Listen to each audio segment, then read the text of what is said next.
वाह यार, आज तो पानी पानी है, कितना मजा आ रहा है। वाह, पानी भर रहा हूँ, इतनी बोतलें हैं मेरे पास। अगर पानी भरता हूँ, ये आखिरी बोतल है। हैं? इस टाइम कौन आ गया? चलो देखता हूँ। तुम लोग कौन हो? पानी दे दो, थोड़ा सा पानी की जरूरत है पानी की। कोई पानी वानी नहीं है, जाओ यहाँ से। हमारे पानी नहीं है। कोई पानी वानी नहीं है, जाओ यहाँ से। नहीं है, जाओ यहाँ से। अरहान, कौन आया था बेटा गेट के ऊपर? बाबा, कुछ लोग आए थे बस पानी मांगने, मैंने भगा दिया। मैंने बोला कोई पानी वानी नहीं है। अरे ये आपने क्या किया बेटा?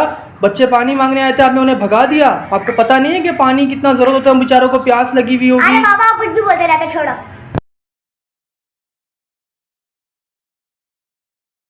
वाह वाह, आज क्या दिन है, मैं क्रिकेट खेलूंगा।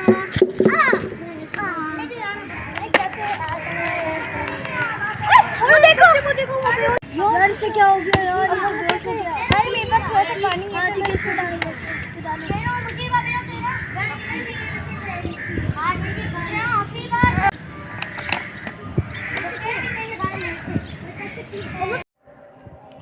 अरे तुम तो वही हो जिसे मैंने भगा दिया था। तुम लोग मेरी मदद क्यों कर रहे हो? क्योंकि अभी मुहर्रम चल रहा है और हमें दूसरों के साथ ऐसा नहीं करना चाहिए, उनको पानी भी पिलाना चाहिए। पिलाऊंगा, सॉरी।